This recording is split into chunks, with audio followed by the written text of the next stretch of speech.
السلام علیکم ورحمۃ اللہ وبرکاتہ۔ ناظرین کرام اور سامعین کرام، بندہ ناچیز قاری و حافظ حکیم محمد حنیف، فاضل نیشنل کونسل فار طب پاکستان، چیئرمین الحنیف ویلفیئر ٹرسٹ۔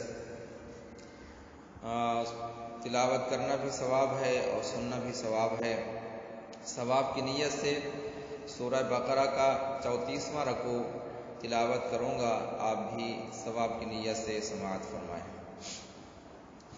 اعوذ باللہ من الشیطان الرجیم، بسم اللہ الرحمن الرحیم۔ یا ایھا الذین آمنوا انفقوا مما رزقناکم من قبل ان یأتی احدکم الموت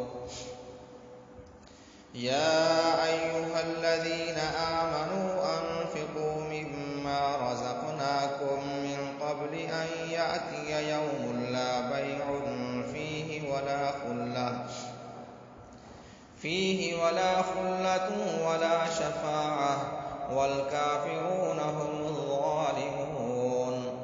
الله لا إله إلا هو الحي القيوم لا تأخذه سنة ولا نوم، له ما في السماوات وما في الأرض، من ذا الذي يشفع عنده إلا بإذنه، يعلم ما بين أيديهم وما خلفهم ولا يحيطون بشيء من علمه إلا بما شاء، وسع كرسيه السماوات والأرض ولا يؤوده حفظهما وهو العلي العظيم۔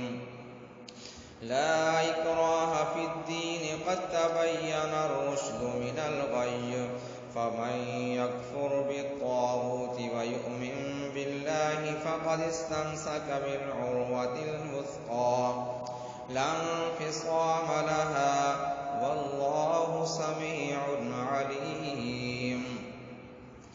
الله ولي الذين آمنوا يخرجهم من الظلمات إلى النور، والذين كفروا أولياؤهم